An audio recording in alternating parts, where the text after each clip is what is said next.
on va pouvoir démarrer. Donc, tout d'abord, merci à ceux qui se sont connectés et merci évidemment à tous les partenaires et contributeurs présents pour ce nouveau module. Je vous propose d'emblée un tour de table.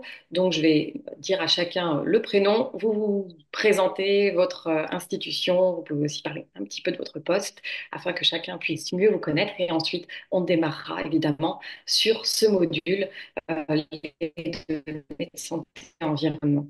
Donc, il y a d'abord Paul et je vais me permettre aussi de dire Marie, qui sont tous les deux présents. Eh bien, merci beaucoup Caroline. Bonjour à toutes et à tous. Alors du coup, je suis Paul Grignon et donc je travaille au sein de l'Ecolab, donc le laboratoire d'innovation du Commissariat général au développement durable, donc au sein du ministère de la Transition écologique et notamment au sein d'un projet qui s'appelle le Green Data for Health, donc qui est une action d'un plan national, le quatrième plan national santé-environnement, et donc aux côtés de Marie. Marie, Et peut-être. j'en profite. Ouais, Voilà. tout à fait. Merci. Donc, Marie Ramondaré, adjointe au chef du bureau Innovation, Données et Intelligence Artificielle à l'Ecolab du Commissariat général au développement durable que vient d'introduire Paul. Et donc, à ses côtés aujourd'hui pour l'intervention côté Green Data for Health. Merci beaucoup. Ensuite, Laure et Aurélie. Bonjour à tous, Laure Malherbe. Donc, je travaille à l'INERIS, à l'Institut national de l'environnement industriel et des risques, qui est un établissement public à caractère industriel et commercial qui mène des missions d'expertise et de recherche sur les risques technologiques. Et dans cet institut, je suis responsable de l'unité data à la direction de la stratégie, de la politique scientifique et de la communication, une unité qui travaille sur la gestion et l'exploitation de données environnementales.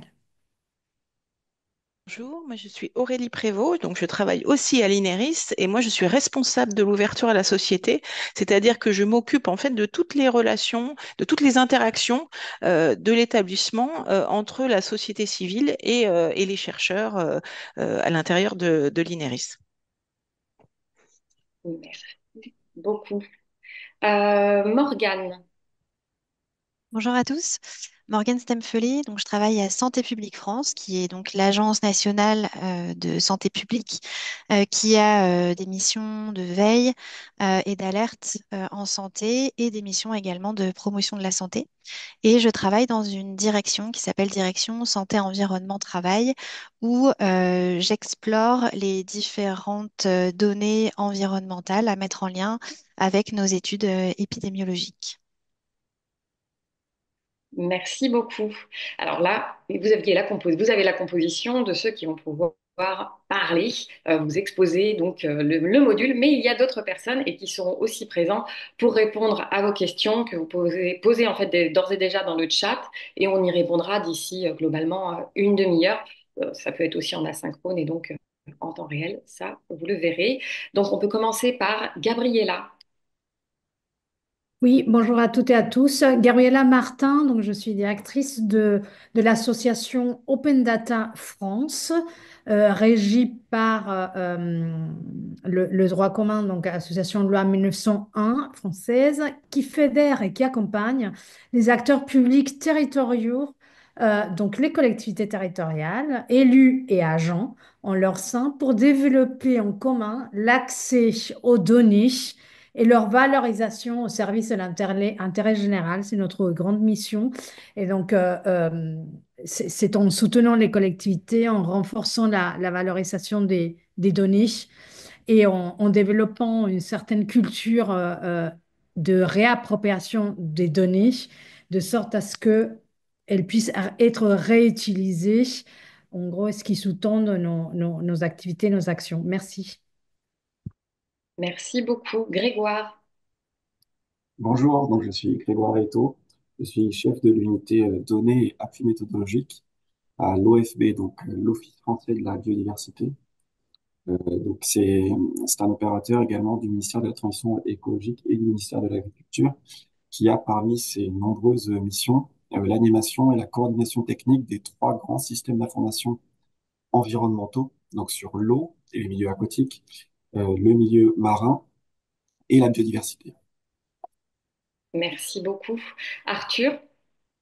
Bonjour Arthur Bagel, consultant scientifique chez Sanoya, donc société qui a réalisé donc les supports en collaboration avec le F-Data Hub et les différents experts. Merci beaucoup. Et Maxime. Bonjour à tous, donc Maxime Caillé, coordinateur au sein de la direction des partenariats du Health Data Hub. J'ai le plaisir de travailler avec toutes ces équipes, mais plus particulièrement avec le CGDD pour lequel je suis mobilisé pardon, et motivé également, sur donc l'animation de l'appel à projet et également l'accompagnement des lauréats de cet appel à projet. Merci beaucoup. Alors, d'autres personnes devaient également être là et vous le voyez notamment au logo donc de l'ensemble des partenaires et contributeurs. Et je pense notamment à Arthur Dauphin de France Assos Santé. Il me semble qu'il n'est pas présent. Et également Claude Gissot de l'adresse, et j'en oublie aussi certainement. Mais on est déjà assez nombreux et on va pouvoir donc démarrer sur ce webinaire sur les données de santé, environnement. Peut-être la slide suivante, si ça veut bien. On a eu beaucoup de plaisir. Pour tout vous dire, je vais le démarrer de cette façon. D'ordinaire, je le fais de façon très scolaire où je pitch cette slide. Et là, je voudrais quand même évoquer quelques éléments plus personnels. Parce que comment on fait ces modules? Ben, on les constitue avec notre bagage citoyen. Parce que moi, je suis Caroline Guillot et je suis directrice en charge de la direction citoyenne. Et notre objectif, c'est de nous assurer en fait que le contenu qu'on va délivrer est le plus pas nécessairement vulgarisé, mais le plus accessible possible. Il faut qu'on se comprenne. Et on a beaucoup tourné autour de ce sujet qui a une grande tendance à être très intellectualisé. Et on a mis un effort considérable pour nous assurer que celui-ci serait le plus accessible possible. Alors, vous allez le voir, il va y avoir des exemples. On a essayé d'être le plus clair possible. On rentre pas systématiquement dans tous les détails. D'ailleurs, juste une notion importante, tout ne sera pas dit, c'est-à-dire il y a des slides en fait qui existent et qui vont être mises en ligne, que vous pourrez aller regarder et qui compléteront ce qui sera dit pendant ce webinaire.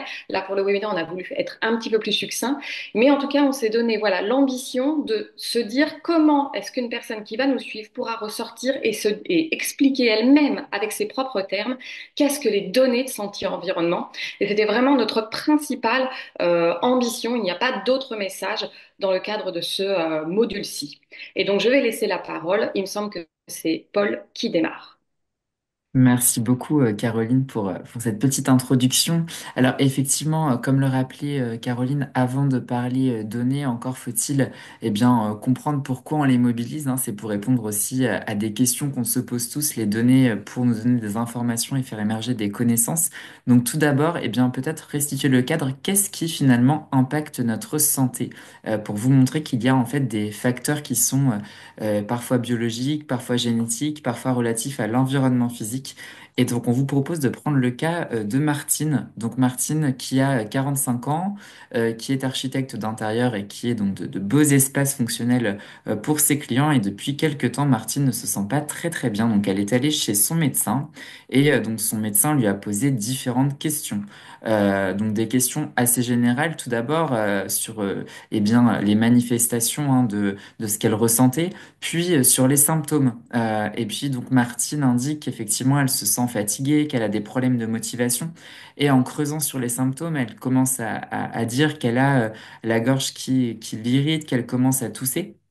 Et donc finalement, sous la forme un peu entonnoir, le médecin resserre sur certains déterminants de santé au travers de ces questions et donc investigue le manque de sommeil potentiel, les soucis de travail, donc qui peuvent générer une certaine anxiété, questionne également l'exposition à l'environnement, au lieu de vie dans lequel elle vit, donc par exemple en termes de pollution de l'air, d'allergie de douleurs ressenties. Voilà, donc c'est toutes ces questions qui sont balayées finalement par le corps médical. Et ces questions, qu'est-ce qu'elles sous-tendent finalement? C'est que les déterminants de santé sont finalement multiples. Et donc ils vont à la fois dépendre tout d'abord de notre propre personne, de nos facteurs génétiques et de nos facteurs biologiques. Donc tout le patrimoine génétique, ils sont d'abord déterminés par notre condition, donc le sexe, l'âge bien sûr, va influencer notre santé, mais également par nos comportements. Et donc là, c'est la deuxième sphère qui intervient également avec notamment l'activité physique, le fait de bien dormir ou de moins bien dormir. les comportements à risque qu'on peut avoir, notamment par rapport à la consommation d'alcool, de tabac. Voilà, donc le fait d'avoir un emploi à risque également. Et puis de manière plus lointaine, plus parfois indirecte, mais et avec un impact néanmoins certain et avéré scientifiquement, l'impact de l'environnement physique et donc le fait d'avoir plus ou moins accès à des facteurs de risque, mais aussi à des aménités qui favorisent la bonne santé. Donc en termes de facteurs de risque, le fait de respirer un air pollué, d'avoir donc potentiellement des agents allergènes à disposition, enfin en tout cas de manière proche, ou au contraire d'avoir un accès aisé à des facteurs de bonne santé, l'eau potable, un accès aux soins aussi, et donc la prise en compte également du contexte socioculturel et des inégalités socio-spatiales de santé qui sont importantes à appréhender pour mieux comprendre l'impact de l'environnement de manière large et donc entendu au prisme de l'ensemble de ces déterminants de santé sur la santé. Donc on voit la nécessité d'avoir cette approche globale finalement pour mieux comprendre l'impact de l'environnement sur la santé. Et donc un concept utile pour avoir cette approche globale, holistique, eh bien le concept d'exposome.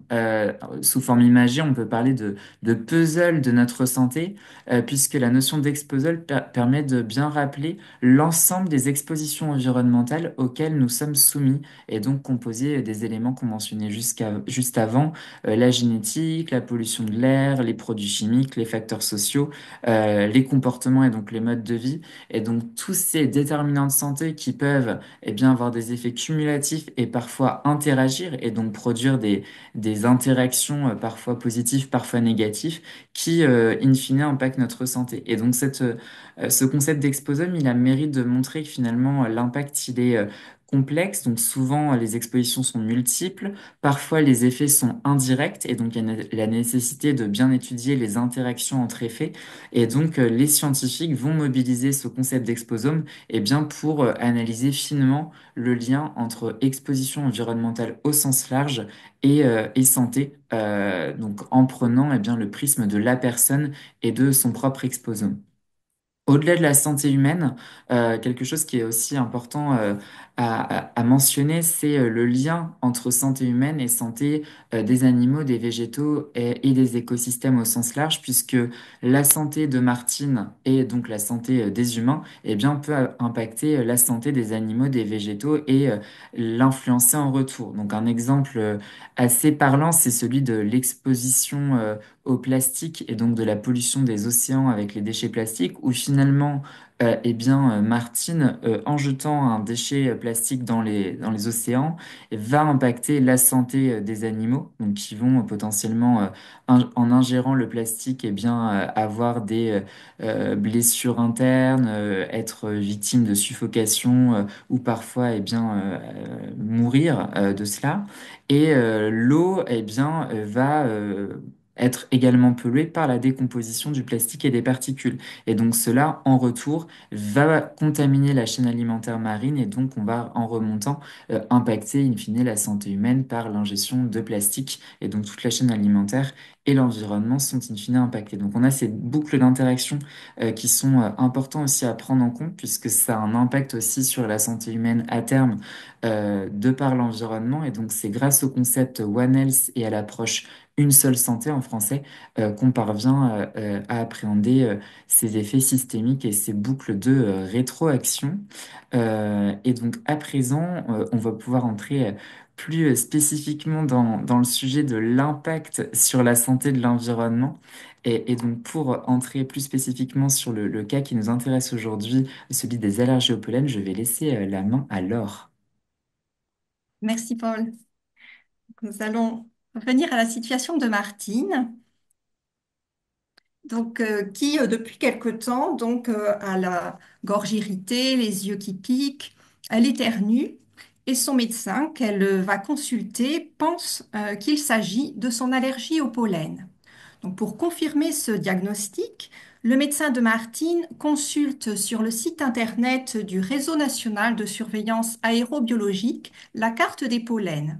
Et effectivement, les pollens sont de retour et plus tôt que d'habitude. Donc après lui avoir prescrit son traitement, le médecin invite Martine à lui faire part de l'évolution de ses symptômes et aussi à consulter elle-même régulièrement les informations publiées par le RNSA. Alors, qu'est-ce qui déclenche l'allergie de Martine? On a vu qu'il y avait des concentrations élevées de pollen dans l'air et cette fine poudre produite par les plantes peut être transportée par le vent sur de longues distances, des kilomètres. Quand elle entre en contact avec le corps, comme le système immunitaire de Martine réagit de manière excessive, son allergie se manifeste. Donc on voit bien dans cet exemple que l'environnement, ici l'air chargé de pollen, a un effet sur la santé de Martine. Et de plus, la pollution, les polluants de l'atmosphère peuvent modifier la structure des pollens et aussi irriter les muqueuses de Martine et ainsi les symptômes allergiques de Martine peuvent être exacerbés. Donc, comment Martine peut-elle avoir des informations sur la quantité de pollen présente dans l'air? Donc, cette quantité est mesurée par un peu plus de 80 stations de surveillance réparties sur tout le territoire français. Les informations qui en sont issues sont traitées et présentées par le Réseau national de surveillance aérobiologique, le RNSA. Alors, plus précisément, chaque site de surveillance est constitué d'un capteur qui aspire l'air pour permettre le comptage horaire des grains de pollen et d'un responsable du capteur qui va veiller à son bon fonctionnement. Un analyste va ensuite traiter, analyser les données issues de ce capteur pour en produire un compte-rendu qui est fourni à un médecin responsable clinique. Donc, il va analyser le contenu de ce compte-rendu. Et donc, le traitement de toutes ces informations permet au RNSA de publier des cartes du risque allergique. Donc, à présent, donc cet exemple a montré brièvement comment l'environnement pouvait affecter la santé, mais les liens entre données environnementales et données de santé ne sont toutefois pas toujours évidents. Et donc, je laisse la parole à Paul pour l'expliquer plus en détail. Merci beaucoup, Laure. Et effectivement, c'est là qu'interviennent les données, hein, ces sources d'informations, pour faire émerger et investiguer le lien entre les données environnementales et les données de santé. Et donc, on voit au travers de l'exemple précédent un lien individuel entre la santé, l'allergie et la présence de pollen. Et donc, tout l'enjeu, c'est de voir comment est-ce que ces données environnementales peuvent donc aider à mieux connaître les interactions et à agir dans ce domaine-là. Et donc, les données environnementales vont avoir une grande importance dans le contexte de la santé publique. Elles sont réglementées, mais aussi collectées en vue d'évaluer et de suivre la santé de la population. Et puis, elles touchent de manière directe ou indirecte les individus, donc au travers de leur santé, et leur disponibilité. Et parfois, en tout cas lorsque cela est possible, en open data pour favoriser aussi une mobilisation collective des données environnementales et faire émerger de nouvelles connaissances au service de la santé environnement. Et donc, je vous propose juste après de prendre l'exemple de quelques données environnementales qui peuvent être intéressantes dans le cas présent et notamment le cas sur le cas de Martine, donc on avait les données d'allergie et de pollution de l'air. Mais si on élargit un petit peu la problématique à d'autres sujets, on a par exemple les rayonnements ultraviolets provenant du soleil, qui peuvent être assez délétères et notamment accroître le risque de cancer. Et donc Météo France va réaliser des prévisions de l'intensité des UV grâce à l'interprétation de nombreuses données de l'atmosphère. Et donc c'est les données de l'atmosphère qui sont retraitées par Météo France pour élaborer une échelle universelle appelée indice UV, qui va ensuite être utilisable pour l'action publique et par chacun d'entre nous, à des fins de prévention en santé notamment. Un autre exemple, c'est l'objectif de eh bien mieux comprendre l'exposition aux polluants éternels, donc les fameux PFAS, qui sont des produits chimiques synthétiques qui causent de nombreux problèmes de santé.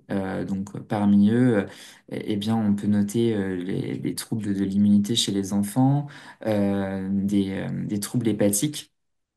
Et donc l'objectif, c'est de voir comment est-ce que la donnée peut nous aider à mieux agir, à mieux comprendre, à mieux connaître, puis agir sur cette question de l'exposition à ces substances nocives dans les milieux. Et donc un plan interministériel a été élaboré au printemps dernier et est aujourd'hui mis en œuvre. Et parmi les actions de ce plan, eh bien, une investigation est en cours pour mettre en avant les freins et les leviers à l'interopérabilité des bases de données. Donc, comment est-ce qu'on peut faire pour bien, mieux se saisir des données sur le sujet, de sorte à favoriser aussi, à éclairer les connaissances sur la thématique. Quand on parle de données environnementales et données de santé, il vient très rapidement la question du lien entre ces données, qui n'est pas toujours évident il est souvent difficile au premier regard de faire un lien causal entre données environnementales et sanitaires. Donc on a corrélation n'est pas causalité et ce n'est pas parce qu'on observe une coïncidence de l'exposition à certains facteurs environnementaux et d'occurrence de certains symptômes côté santé, eh bien qu'on peut en conclure une causalité. Et donc pour établir une causalité, les données sont très utiles et les études scientifiques peuvent permettre bien d'isoler des relations cause-conséquence eh bien pour mieux comprendre et mettre en évidence des logiques d'impact où l'exposition à des facteurs environnementaux entraîne de manière causale un impact sur des variables sanitaires.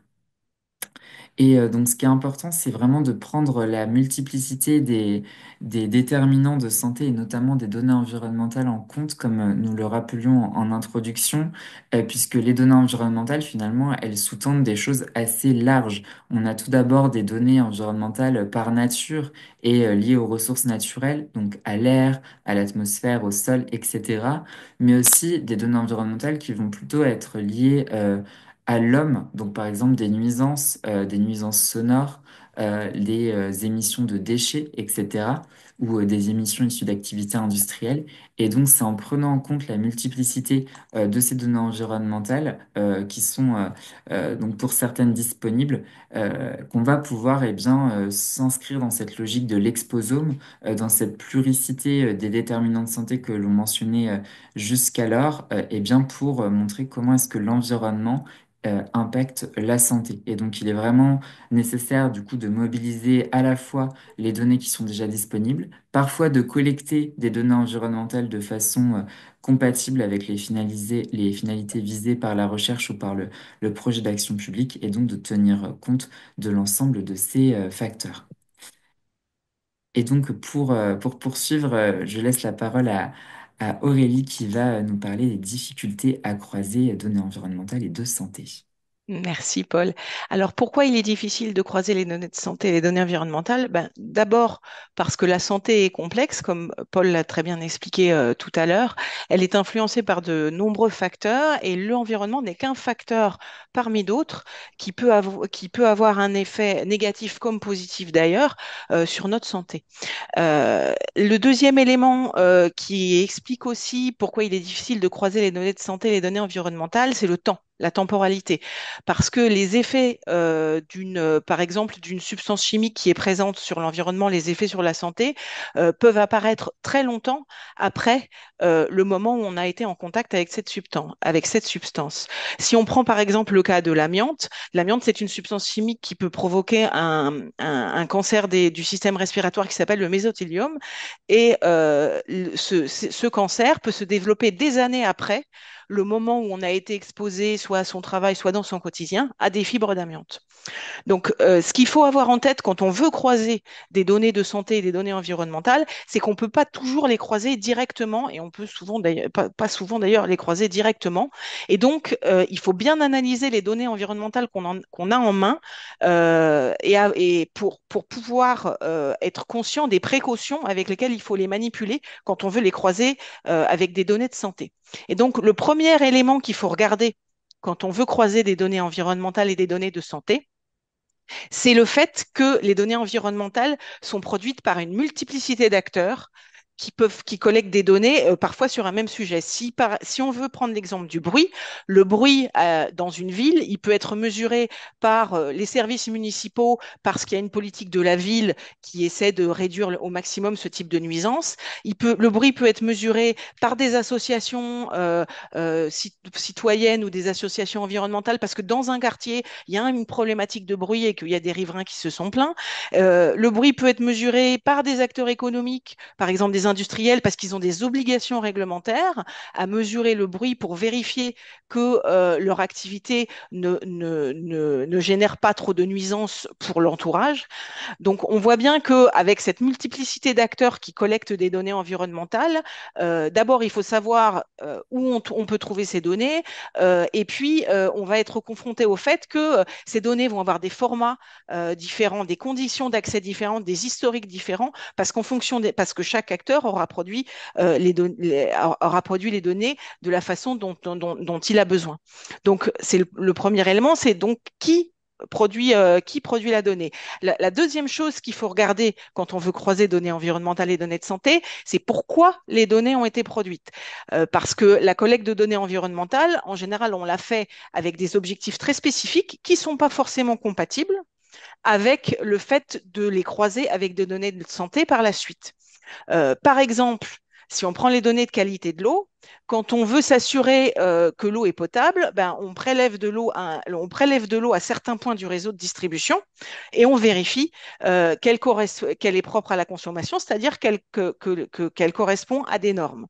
Mais par exemple, si on veut utiliser ces données pour essayer de voir euh, quelles sont les personnes qui ont accès à ce point de distribution, quelles sont les adresses qui ont accès à ce point de distribution, ben ça peut s'avérer difficile à faire, ce lien, parce qu'en fait, cette utilisation-là des données n'était pas prévue au départ. Donc, il faut être bien conscient des objectifs pour lesquels et des intentions pour lesquelles les données environnementales sont produites pour ne pas leur faire dire ce qu'elles ne peuvent pas dire, en fait. Le troisième élément qu'il faut regarder quand on veut croiser données environnementales et données de santé, c'est comment les données sont produites et notamment l'échelle de mesure. Parce que l'échelle de mesure des données environnementales, elle peut être parfois trop large ou trop peu précise dans le temps pour être croisée facilement avec des données de santé. Tout le monde connaît les alertes à la pollution atmosphérique qu'on reçoit souvent et dont les médias parlent souvent. Et en fait, ces alertes à la pollution, elles sont produites à partir de données qui sont mesurées sur l'ensemble du territoire et dans les villes. Et ces données-là, par exemple, ces données de mesure de la qualité de l'air, elles ne fournissent pas forcément de détails précis à une échelle plus fine que la ville. Notamment parce qu'elles sont basées sur des estimations, sur des moyennes et pas forcément sur des maximums et des minimums. Et donc, quand on veut essayer d'avoir des éléments de détail sur les variations quotidiennes, par exemple à l'échelle d'un quartier, ben, ces mesures-là ne sont pas forcément faciles ou pas forcément adaptées à utiliser. Le quatrième et dernier élément qu'il faut avoir en tête quand on veut croiser données environnementales et données de santé, c'est le contexte de production des données. Quand on a un jeu de données, un jeu de données, ce sont des mesures qui sont produites à l'instant T et on n'a pas forcément l'historique de l'état de l'environnement avant la production des données qu'on a en main. Soit parce qu'on n'a pas fait de mesure avant, soit parce que on a des données antérieures, mais elles n'ont pas été produites avec les mêmes méthodes, et du coup, c'est difficile de comparer les données dans le temps. Si on prend l'exemple d'un accident industriel, il y a un déversement chimique dans une zone urbaine et du coup, on fait des mesures pour essayer d'étudier l'impact de cet accident sur l'environnement et sur la santé des habitants. Mais si on n'a pas de données sur l'état de l'environnement avant cet accident, c'est très difficile d'essayer de faire un lien entre les observations qu'on fait sur la santé des gens et les effets de cet accident, parce qu'on ne peut pas comparer la situation de l'environnement avant et après l'incident. Et un autre élément qui est important à avoir en tête sur cette notion de contexte de production des données environnementales, c'est que ces mesures qu'on fait dans l'environnement, il faut pouvoir les relier avec les substances chimiques qu'on mesure, notamment les caractéristiques et de dangerosité de ces substances. Et on n'a pas toujours de référentiel qui puisse faire un lien facile entre les caractéristiques d'une substance en soi et ses effets sur la santé et l'environnement dans un contexte donné. Et c'est d'autant plus compliqué que de faire un lien entre la substance chimique et la mesure dans l'environnement, que il y a des substances qui sont plus faciles à mesurer que d'autres, qu'il y a des méthodes aussi différentes pour mesurer les substances, et tous les laboratoires d'analyse n'utilisent pas les mêmes méthodes avec les mêmes niveaux de performance. Du coup, ça rend encore plus complexe de pouvoir relier la mesure dans l'environnement et les effets d'une substance en théorie. Mais une fois qu'on a tous ces éléments-là en tête, on peut essayer de comparer les données de santé et les données environnementales, et c'est ce que, en tout cas, faire les croisés, et c'est ce que Paul va vous expliquer maintenant. Oui, merci beaucoup Aurélie. Effectivement, donc en fait, l'idée pour le croisement des données environnementales et de santé, donc c'est de partir du fait que, eh bien, les données environnementales et de santé ne vont pas se reposer sur les mêmes caractéristiques au départ, mais elles ont quand même des points communs. Donc, les données environnementales, eh bien, elles vont se rapporter à un facteur, donc facteur environnemental, sur un espace et sur un temps précis. Les données de santé, quant à elles, eh bien, vont plutôt se rapporter à une personne, donc un patient, et à un événement de santé à un temps précis. Et donc là, on voit que finalement, ce qui peut permettre de rejoindre les deux et finalement de les croiser, le déterminant commun, c'est cet aspect temporel et spatial. Et donc, ce qui va permettre de rejoindre et de croiser données environnementales et données de santé, c'est l'échelle géographique et la période de temps. Et donc ça, c'est vraiment utile pour faire avancer les connaissances en santé et environnement, parce que c'est en croisant ces deux types de données qu'on peut faire émerger des liens, d'abord des corrélations et ensuite des liens de causalité. Et ça, donc, ça permet de mieux comprendre l'impact de l'environnement sur la santé, et donc des origines et des facteurs, des déterminants de santé sur un problème de santé publique. Du coup, de mieux prendre en considération et d'agir de manière éclairée pour anticiper d'éventuelles conséquences néfastes et pour favoriser la bonne santé de chacun. Et puis, ça peut aussi permettre de développer de nouveaux outils pour chacun, notamment pour les professionnels de santé et les patients. Et donc, pour illustrer un petit peu comment le lien entre données de santé et données environnementales peut être fait au travers de trois cas d'usage, eh bien, je laisse la main à Morgane.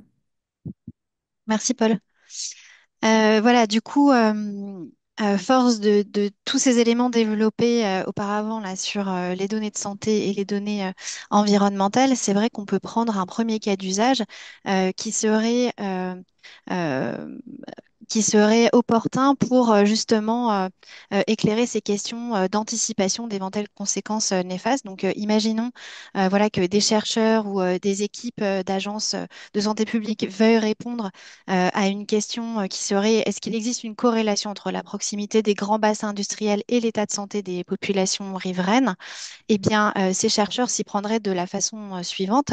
Donc, le principe, c'est vraiment de pouvoir croiser les données que l'on a à disposition ou que l'on va chercher à collecter ou à créer dans le cadre d'enquêtes, par exemple. Et donc, ces données de santé qui sont issues d'un certain nombre de systèmes de surveillance, comme par exemple le système national des données de santé, le SNDS, vont permettre d'avoir des données sur le poids, la consommation de médicaments, le nombre de consultations médicales, etc., des personnes qui vivent à proximité de ces bassins pour lesquels on va cette fois-ci aller chercher des caractéristiques environnementales en se basant sur des bases de données existantes, comme celle de surveillance de la qualité de l'air, par exemple, ou encore le registre français des émissions polluantes, etc. Et donc, vous voyez qu'on a une multitude de données à disposition qui sont évidemment pas exhaustives sur cette slide. Et donc à partir de là, effectuer les croisements adéquats. Le deuxième cas d'usage, cette fois-ci, ça sera vraiment pour comprendre les facteurs associés à un problème de santé. Cette fois-ci, les chercheurs qui constatent une augmentation des délivrances de ventoline, par exemple, des prescriptions dans une zone géographique donnée vont essayer de mieux comprendre ce phénomène et donc du coup croiser les données de santé de la personne cette fois-ci, donc les données sur les prescriptions, les consultations, etc., en faisant appel à ces mêmes bases de données de santé. Voir effectivement dans quelle zone ces personnes habitent et quelles sont les données, les caractéristiques environnementales de ces zones, en s'appuyant également cette fois-ci sur des bases de données environnementales qui existent, hein, sur la qualité de l'air, la qualité de l'eau, les pollens, on l'a vu plus tôt avec les données du RNSA par exemple, et aider à identifier les déterminants associés à cette situation. Et du coup, ce deuxième cas d'usage nous amène effectivement à un troisième qui serait quand même qui est assez intéressant et qui pourrait être amené à être développé dans les conditions idéales. Ça serait d'avoir, pour les patients et les professionnels de santé, avoir un outil qui aiderait le médecin, par exemple, à consulter un registre des données environnementales spécifiques aux lieux fréquentés par les patients dans le cadre, par exemple, de la médecine du travail. Donc, on envisage un scénario où l'intégration est courante hein, de ces données en santé et environnement, ce qui n'est pas vraiment le cas aujourd'hui, même s'il y a des choses qui sont mises en place et vous le verrez par la suite. Mais en tout cas, comment est-ce qu'il serait conçu cet outil? C'est ce qu'on va voir tout de suite. Donc, l'idée, ce serait effectivement d'imaginer que ces médecins réalisent un certain nombre d'examens habituels, hein, de consultations, en prenant les constantes de leurs patients et enregistrent ces résultats qui sont des résultats sensibles, hein, des données de santé étant des données très, très particulières à laquelle peu de gens en réalité ont accès et les équipes de recherche sont très encadrées pour le faire et donc enregistrerait ces données dans le dossier médical du patient. Le dossier médical du patient sera ensuite associé à une base de données très structurée, regroupant plusieurs bases environnementales, avec toutes les données qu'on a recensées tout à l'heure et en ajoutant notamment les données sur l'alimentation. Il y avait une question dans le chat là sur l'alimentation, les données d'alimentation faisant partie de la sphère des données environnementales et par exemple de la cartographie, d'antennes relais, de mesures radioélectriques, par exemple. Et donc, du coup, ce troisième cas d'usage hein, permettrait à, par exemple, la médecine du travail de croiser ces éléments-là et avoir beaucoup plus de capacité d'analyse sur des cas de pathologie comme des cancers d'origine professionnelle, par exemple. Et donc, c'est vrai qu'aujourd'hui, un certain nombre de choses existent hein, pour favoriser ces croisements. Et donc là, je laisse Paul reprendre la main pour la slide suivante. Merci Morgane. Oui, peut-être juste pour restituer un petit peu tout ce qu'on vient de se dire sur ce qui est fait aujourd'hui dans le domaine de la santé environnement, puisqu'il y a du coup pas mal de choses qui sont faites, et notamment un plan national qui s'appelle le Plan national santé-environnement, qui est élaboré par le gouvernement français et qui vise à promouvoir la santé publique en prenant en compte les impacts de l'environnement sur la santé. Et donc parmi les exemples de mesures qui sont dans ce plan, donc, par exemple, la promotion des transports en commun et des modes de déplacement doux pour réduire la pollution de l'air, voilà, la protection de la tranquillité sonore des citoyens, ou sur la partie plutôt donnée, justement, qui rejoint les présentations précédentes, eh bien, une action qui porte sur la facilitation de la mobilisation des données environnementales pour favoriser la recherche et l'action publique en santé environnement. Et donc, c'est tout l'objectif du Green Data for Health, donc, ou GD4H, qui est une offre de service qui, au travers d'un catalogue en ligne, de modules d'aide juridique, de l'accompagnement de projets de recherche et de projets d'action publique dans les territoires et de l'animation d'une communauté d'acteurs intéressés par les enjeux de mobilisation des données en santé et environnement, que le Green Data for Health œuvre à mieux mobiliser les données environnementales au service de la santé environnement. Voilà. Et donc peut-être pour conclure cette séquence, je laisse la parole à Caroline pour le récapitulatif qu'avons-nous appris aujourd'hui. On va même faire mieux plutôt que d'aller dans le récapitulatif. On va se dire, sachant que j'ai entendu le message et un commentaire qui, cela dit, fait plaisir, qui est que c'est assez dense. Donc, ça veut dire que plein de choses ont été vues et apprises, certainement pendant ce module. Donc, pour cela, tant mieux. Mais peut-être un besoin de refaire à un autre moment, encore un autre module, ou de refaire celui-ci et en moins accéléré, on note le point. Peut-être adresser juste une ou deux questions parce qu'il nous reste que 5 minutes. Et d'ailleurs, sachez-le, on prend systématiquement les questions et on y répond dans une actualité, un article qui est publié notamment sur le site du SData Hub. Il y en a une qui est intéressante parce qu'elle est assez transverse à l'ensemble des institutions, donc je la pose et à vous, chers orateurs présents, d'y répondre selon vos possibilités. C'est quel sujet de santé traitez-vous et qui vous les demande? Chercheurs, médecins, associations? Donc Morgane et Grégoire y ont un petit peu répondu, mais vous pouvez le refaire pour que tout le monde puisse y bénéficier de votre réponse.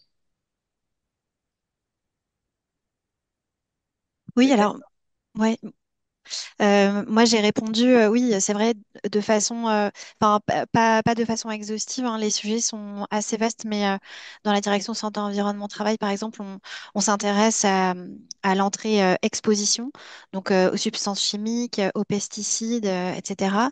On a aussi une unité qui vraiment par une entrée milieu, donc cette fois-ci. On surveille l'état de santé des riverains, de bassins industriels, par exemple, ou de cultures agricoles. Et donc là, je vous invite à aller sur le site peut-être de Santé publique France, ce sera plus exhaustif.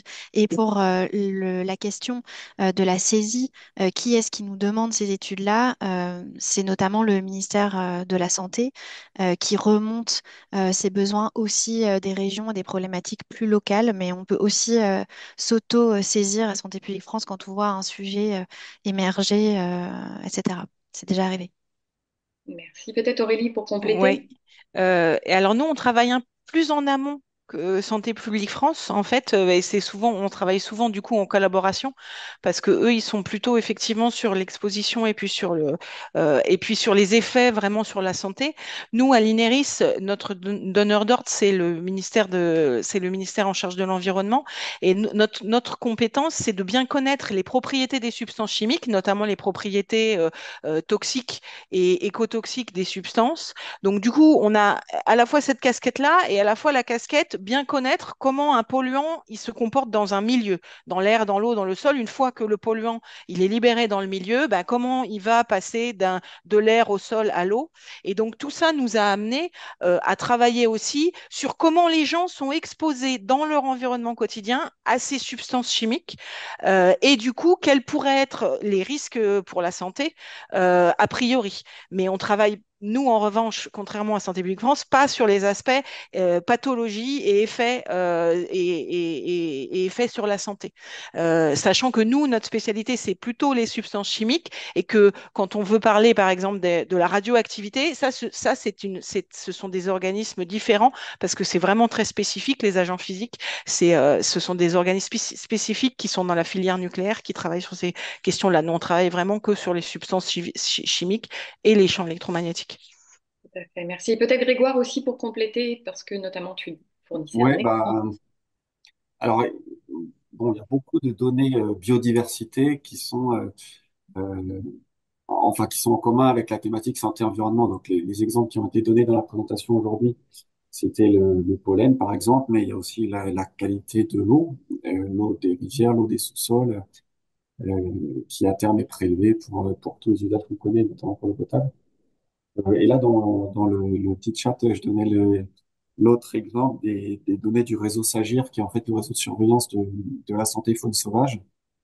Donc, il y a un certain nombre de maladies qu'on connaît chez les mammifères en particulier, qui peuvent parfois affecter l'homme aussi. Donc, les agents de l'OFB sur le terrain font des analyses sur les cadavres, par exemple, qui rencontrent soit des oiseaux, soit des mammifères ou quoi, et puis essayer de détecter des zoonoses ou voilà, des endroits, enfin, des alertes en fait sanitaires. Donc c'est pas que l'OFB qui fait, hein, l'OFB coordonne ce réseau, mais il participe notamment à la Fédération de chasseurs et des labos végétaux, je crois. Bah, merci beaucoup. Je suis navrée parce que ce webinaire arrive à sa fin. Nous allons traiter et répondre à l'ensemble de vos questions, donc comme je le disais et je le répète, mais cette fois-ci de façon asynchrone. Ce sera bien sur notre site et vous en serez évidemment informés par email. Merci beaucoup à tous ceux qui ont, donc tous les orateurs, tous ceux qui ont été présents pour répondre aussi de façon asynchrone à une partie de vos questions. Merci à vous de nous avoir suivis et à très bientôt pour un autre module sur, dès mardi en tout cas, de la donnée de santé. Merci beaucoup.